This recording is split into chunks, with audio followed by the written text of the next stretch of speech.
Hello, this is Erin with the Joy in Pens and Paper, and I am doing a walkthrough of all my old planners, and for this video we are going to walk through 2020.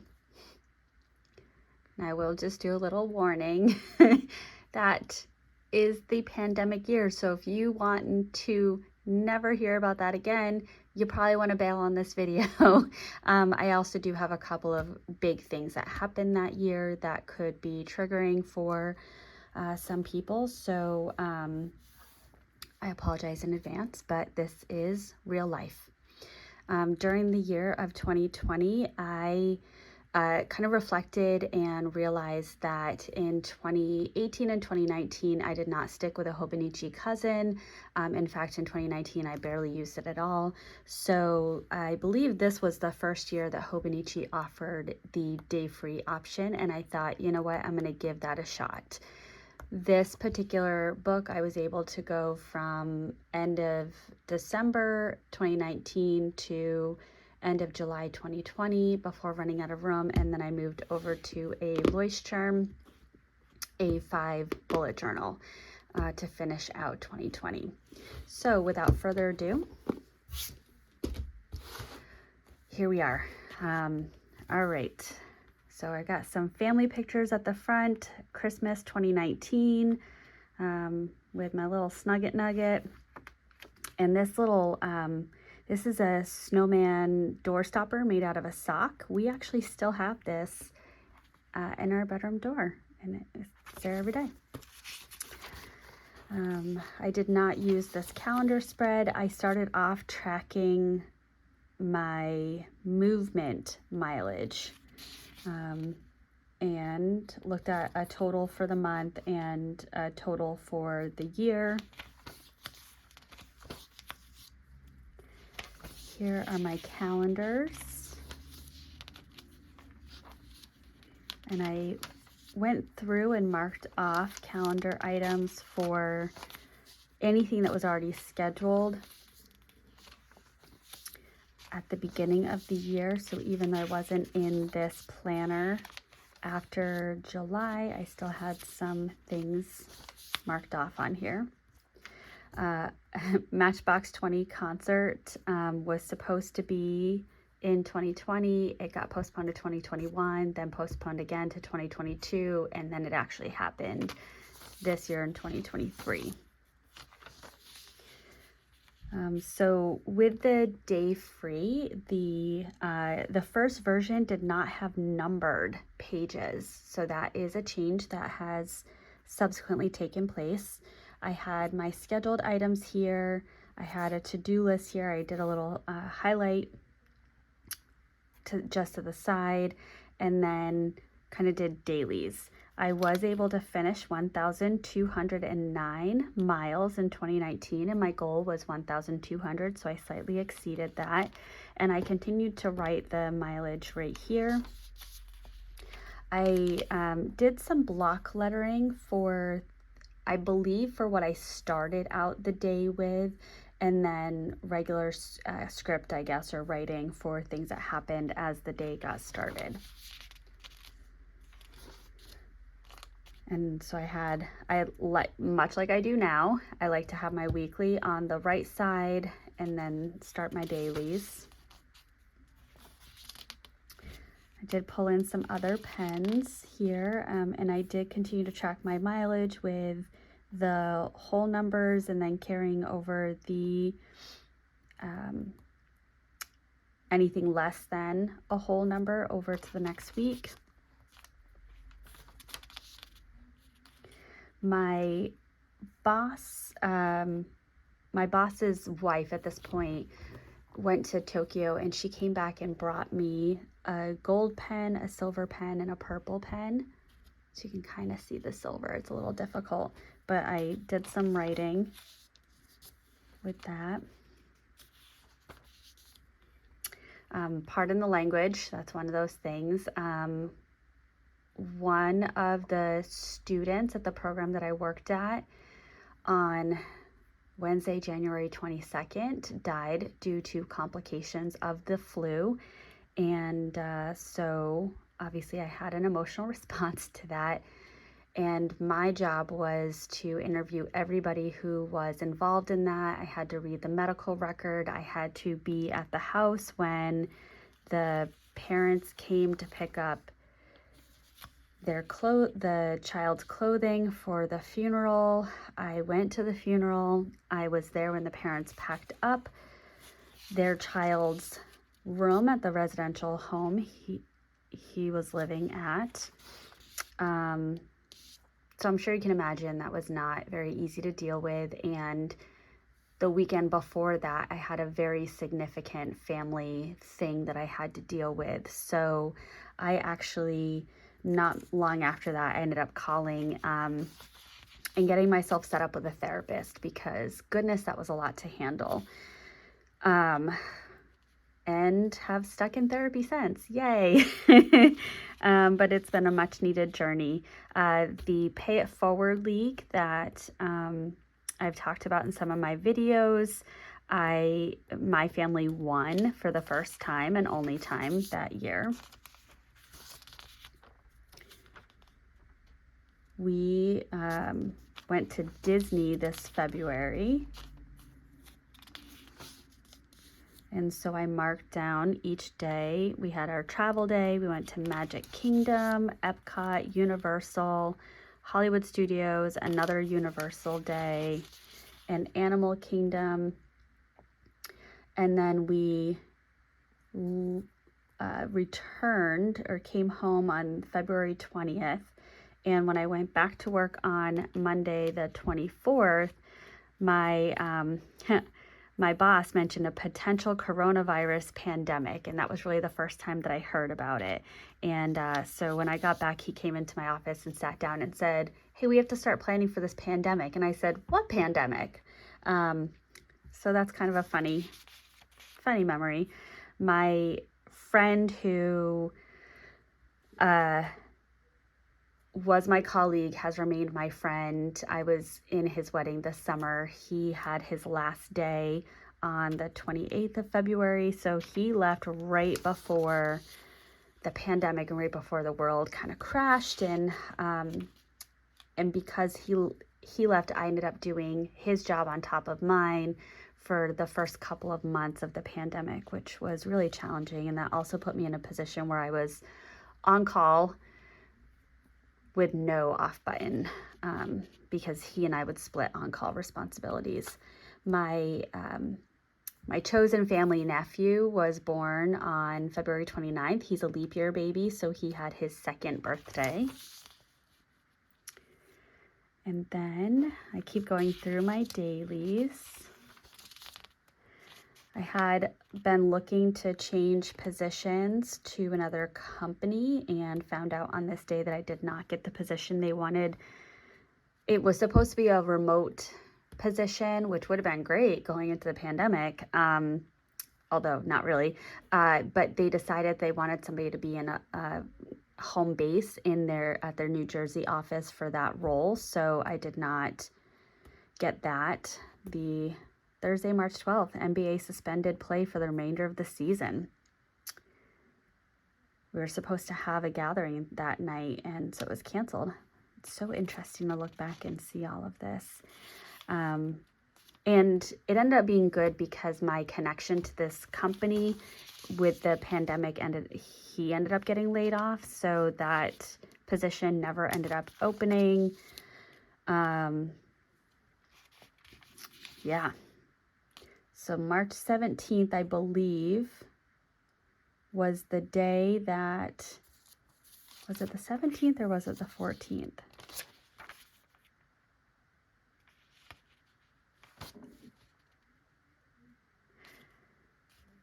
Yeah, it was the 17th was the day that we said students were no longer coming to the school that I worked at.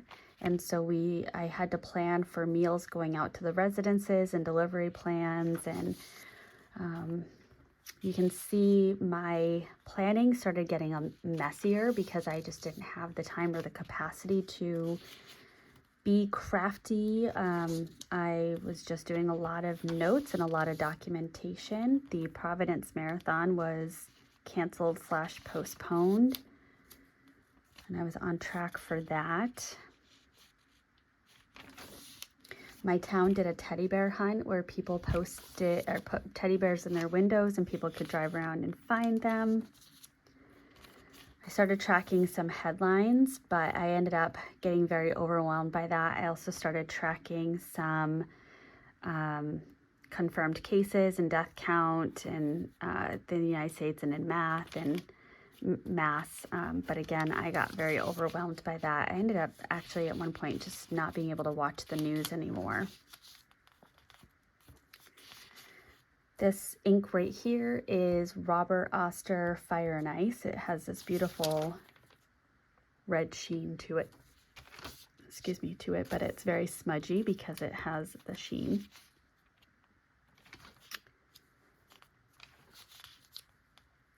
Easter this year, my in-laws came up and drove into the driveway, and from a distance we celebrated Easter.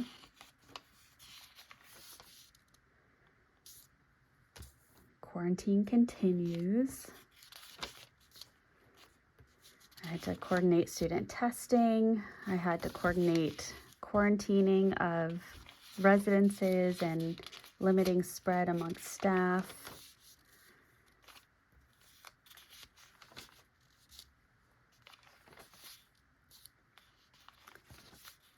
Just kind of going through the days.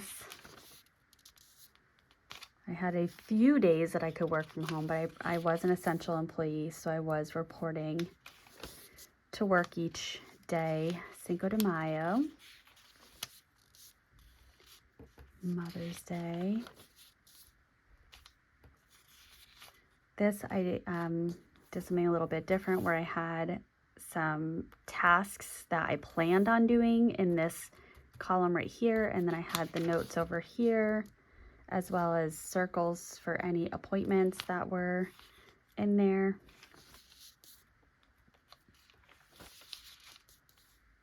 And I think I liked the white space that this opened up.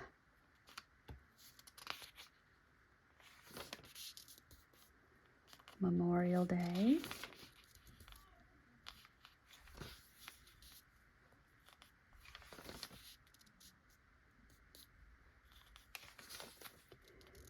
And then I get into, we did a peaceful protest for Black Lives Matter on June 7th. We made some signs, all three of us, and we marched. It was very peaceful. I started writing down podcasts that I was listening to. I was very deep into Crime Junkies, and so the different episodes, I would write them down and check them off. You know, there wasn't a whole lot doing at that time, so that was somewhat the highlight.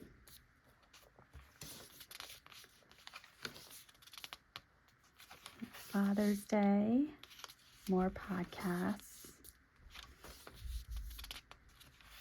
And it's interesting because I look back at this and think, oh gosh, I had time for reading then, but that changes because starting in July,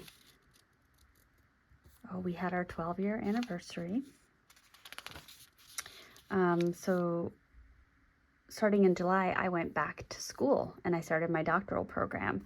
Our students returned on July 13th, and we had some alternating schedules so that we could spread the students out into 2 classrooms to limit the spread.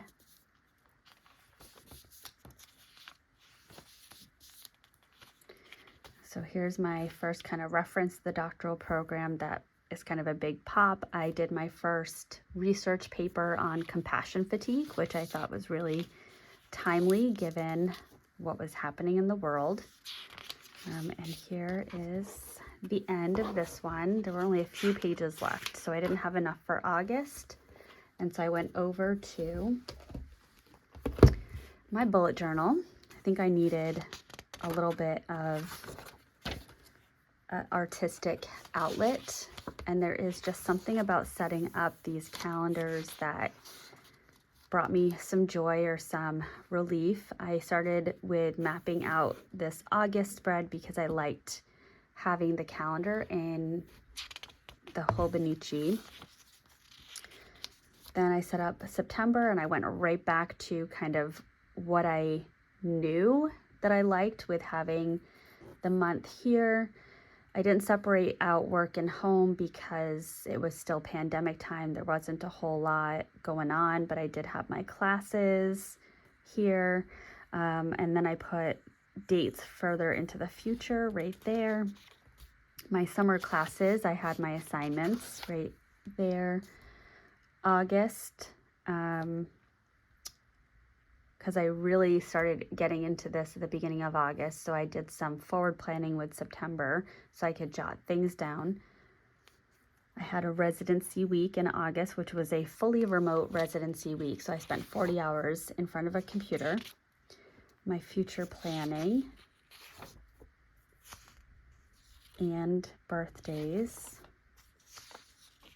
I like that I did the gray for the weekends, and then weekly and dailies.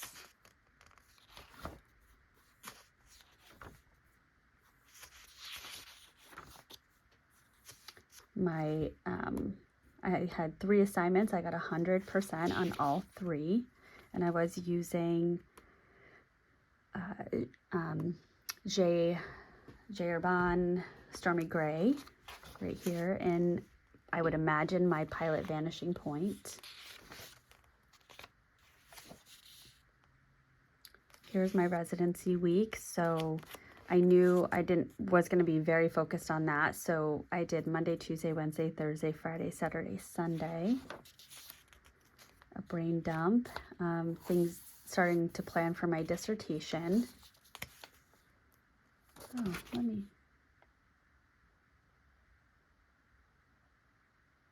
performance-based pay articles, yeah. In my field, you really can't do performance-based pay. Now, this overwhelms me. I don't like this. I don't know why I did this at the time, but I was splitting each row into 2, and it just was a lot of information on one page. This is a lot more white space because I smushed it up, but I still don't like that. September, planned out my fall class assignments for each of the classes.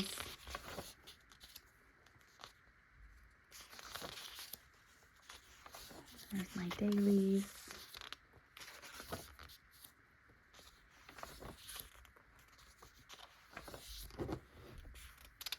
My son's first day of 3rd grade was on September 16th.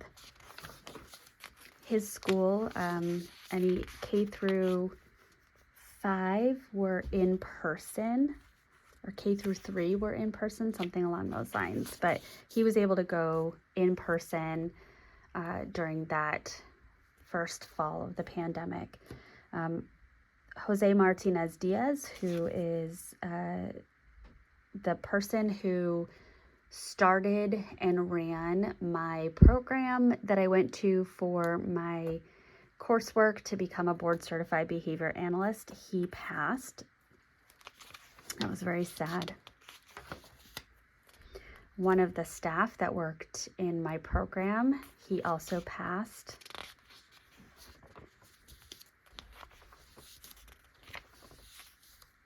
October, I had just one calendar.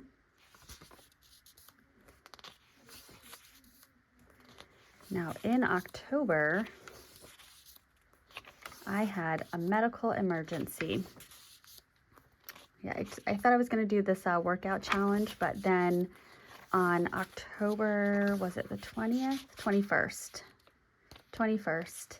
I had significant pain in the middle of the night, and that went into the next day.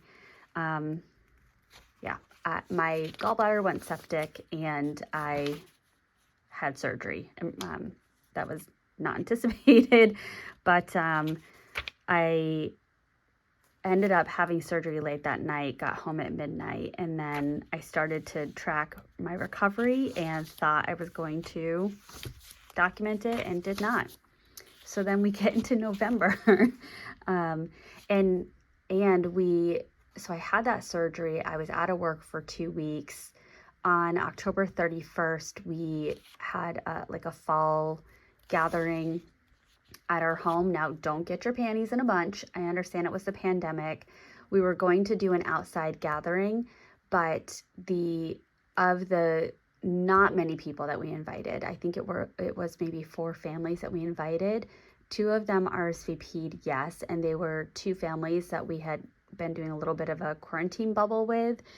And so because it was just our 3 families, I reached out to them and said, don't bundle up your kids.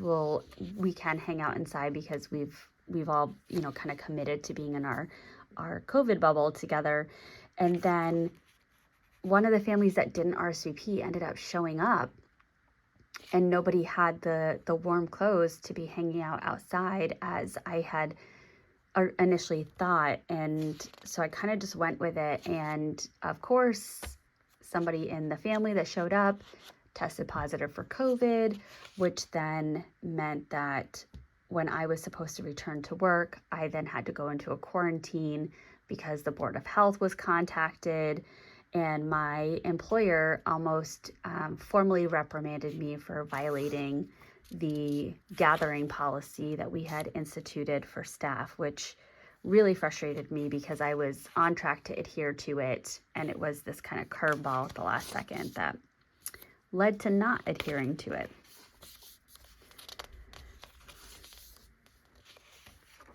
Biden and Harris were elected.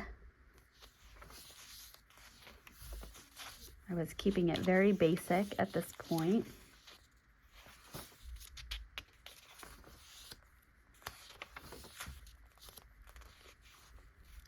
I was marking off paragraphs that I was writing for an assignment at school. We have Thanksgiving. Oh, for Christmas, my husband and I got a rower to add to our basement. Mapping out a research proposal. And then December.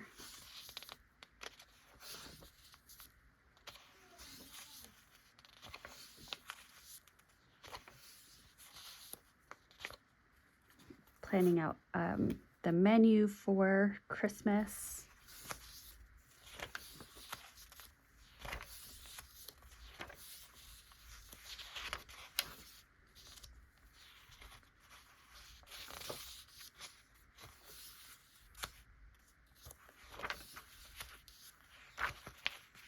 And this is all the mileage. I went and wrote it all out. And then here's the end. So this is one of my shorter ones, but 2020 was what 2020 was. Not a whole lot I can do about that. Yeah, so maybe not as triggering as I thought, but that's my planner walkthrough. It was not as pretty, not as organized. There were parts of it that when I look back, I don't love. If I were to really read into my notes and things like that, it's going to bring me right back to that time. And I don't know about you, but I would like to be all done with that. So now I have filmed 2020. I can put it away and not take it out again for a very long time. If you made it to the end, thank you so much. And I will see you in my next video, which will be going through my 2021 planners.